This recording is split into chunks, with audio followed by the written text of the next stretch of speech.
welcome to the Wealth Through Real Estate Investing Show. This is your host, Dwaine Clarke, and today we have Jorge Abreu.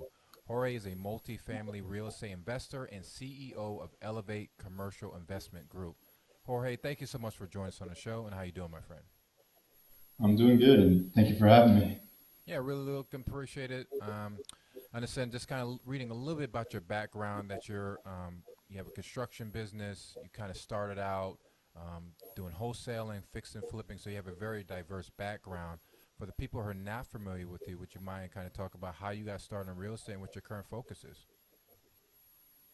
Yeah, so about 15 years ago now, I was going to school for electrical engineering degree, and somewhere in that journey, I realized I didn't want to be an engineer, and I really wanted to own my own company. I wasn't quite sure what it was at that time.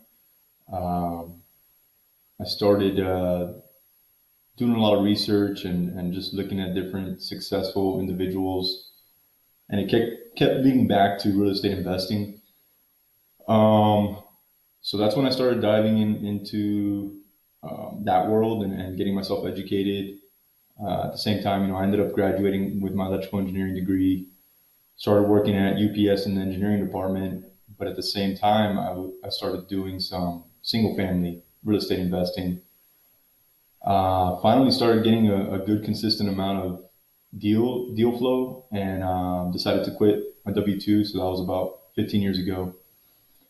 Um, Started doing a lot of fix and flips, and really wanted to scale that. And one of the issues I ran into was finding good contractors, and that kind of became my bottleneck. So I decided to start my own construction company to scale the fix and flips. Um, it was a success, and it worked. Um, but then about 4 years ago, so at that point I had been at it for about 11 years. I had been able to scale the single family. We're averaging maybe 45 homes a year on the fix and flips, and then another good chunk of wholesales. Started getting some small multifamily, under 4 units, or we had a couple eightplexes. Um, but I hadn't really uh, built that generational type wealth that I wanted. And it was more because I was going from one transaction to the next, and not really building up my net worth. Um, so then I got introduced to multifamily syndications. I was actually a client of mine on the construction company, so I started taking other investor clients other than just our projects on the construction company. And one of my clients was a multifamily syndicator, and we were working on his renovations to his multifamily properties. And he explained it to me. Before that, I had no idea that you can bring these investors together and take down these large projects, large properties. So as soon as I found out about that, I became a little bit obsessed, and started getting educated. And then started diving into it. At first, I was still doing the single family, and trying to do the multifamily at the same time. At some point, I realized that, okay, if I really want to take this to the next level, I'm going to have to stop doing the single family and just go straight into multifamily 100%. Um, Luckily, I had the construction company, and I had money coming in on that side, because it is a little tough in the beginning in multifamily to, the money's not coming in till you really get the traction and start building it up. Um, and that's where I'm at now. We're right under 2,000 units. We've got one closing, maybe two closing in January. That would put us over 2,000 units, and looking to keep growing. Awesome. Yeah, I really like that story because it kind of resonates with a lot of people there that are just always on that grind, especially if they're real estate professionals. You were doing the fix and flip and stuff, and if you don't do a deal, you don't get paid. So it's like, you're thinking Right. like, what is the next level? And I I appreciate. I was like looking at you have your family and everything, so you always got to think about what is like the next step, to kind of continue that route. And so for your current focus now, you have the 2,000 units. Is it where you currently where your units are, and then can you kind of talk about your local market there? Yeah, so I'm in Dallas now. I actually started in South Florida, investing there first. I'm originally from there, but ended up moving to Dallas about 11 years ago. And I found myself obviously wanting to invest in my backyard at first with the multifamily, and the market was so hot, and I just felt like there was a lot of overpaying for some of these properties. I couldn't justify some of the price per unit, especially since my construction background and we've done new development and I know how much it costs to build. Um, so that's when I started expanding out, and I got put systems and processes in place to where we can go to a new market, and we can kind of build from there. So to answer your question is we've got properties throughout Texas. I do have one here in DFW, and I plan to continue to grow in Dallas. It's just harder to find a good deal. We've got a good chunk in Houston, and then we also own in Oklahoma, and then just closed one in South Dakota, and closing another one in January in South Dakota. Um, Looking in Georgia as well. So I mean, I'm pretty open as long as it's a landlord-friendly state Hmm. and the city has got good demographics, and if it meets our criteria there, then we're willing to invest and kind of grow that market. And then your business model is more focused where you guys are the owner operators, or you guys also kind of working with other groups in certain different capacities, and then you kind of do construction part. Like, how do you kind of structure your company? Yeah, so I mean, we're definitely open to partnering with other GPs, and right now we've got a co-GP pretty much on every deal, and we it's not like we just do one part of it. We're very diverse on how much of it we can handle. Meaning, like you said, we can come in and handle the capex, the due diligence. We can asset manage. We can raise equity. We sign on loans. So there's a lot we bring to the table. We kind of just, depending on the group, if they're bringing us a deal, then I kind of just analyze the team and see, okay, well, where can I fill the gaps? Where can I help?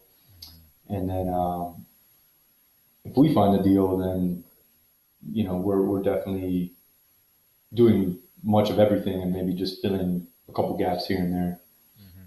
Even though with your experience and background and on the construction side and having a construction company, are you guys for your business model looking more kind of this cosmetical stuff where you can kind of get quickly leased up or fix managerial things, or you guys are open to doing like kind of large gut rehabs and large projects that some other sponsors wouldn't even touch? Yeah, I mean that's always, even with the single family. Going back then, that was one of the things we leveraged was having the construction company and the fact that we're not scared to um, fix up a fire damaged property, or the uglier the better, pretty much. And that's where we started with multifamily. Doing serious repositions and heavy value add deals. We have transitioned a little bit, especially with COVID and bridge loans being a little more difficult. The terms are not as favorable as they were before. Uh, they have been coming back pretty strong, but so to answer the question, I think kind of both. I personally love the heavy value adds. I really like transforming a property, so that's definitely where my passion is at. But if we find a good deal that's just needs some cosmetics, and we know we can lower the expenses in some areas, and kind of be in and out, then sure, why not? Hmm. Can you kind of take us through an example? I know because of the many deals that you guys have done, is kind of like something that you guys took that completely transformed, like the increase the rent or significantly decrease the cost from sometime on the construction side. Um, yeah, we can. So we did a 216 unit one in Oklahoma. It was being self managed. We came in, put in a property manager, third party, but with our asset management and kind of pushing our business plan, we've been able to really bring down the expenses and raise the other incomes. We also um, did a bunch of upgrades in the interior units and really made the exterior pop. So we've kind of changed we didn't rebrand it because it didn't have a horrible reputation. Um, so we did keep the name, but yeah, we're actually working on the refinance on that one, and we should be able to cash out and return all of our investors' capital back on the cash out within less than 2 years. Nice, nice. Awesome. And this kind of shifting focus now, because I know can kind of following you. You've been slowly and kind of really building your brand, getting your name out there, and networking things like that, meetup groups and stuff like that. Can you talk to the people that are listening that are active investors that's looking to kind of duplicate your success in regards to kind of building a network, building a brand, and getting more self awareness out there? Yeah, I mean, I think it's depending on your goals and what you're trying to accomplish. If you're trying to raise a lot of equity, get a lot of deals done, um, find others to partner with. I think if that's your goal, then it's a must. If you're just looking to kind of take down a few multifamily properties, maybe not that many partners, you won't have to raise that much equity. Then maybe the marketing and networking part isn't as important. But I knew I've got some large goals. I want to scale this. I want to, like I said, I'm 100% in on multifamily and growing this. So at that point, I knew I was going to have to really get my name out there, and really just document. What I try to do is document everything I'm doing. If I'm walking a property, I'm going to document. I'm going to say what I'm doing, what I'm looking for. If I'm analyzing deals, I'm going to do the same thing. So just a lot of documenting, getting it out there. Um, give. Try to add as much value as I can without really expecting anything in return. Um, I think that last part's important too. Not expecting something in return and kind of just giving. At some point you do have to put. I will say this. At some point you do have to put some barriers. um, and I've noticed that. As you grow and more people start reaching out. Um, I personally want to help everybody, but only so much time, right? I can Exactly. only do so much. Absolutely. Um, so yeah, I mean, I think the brand is huge. I think it's easier than some people think.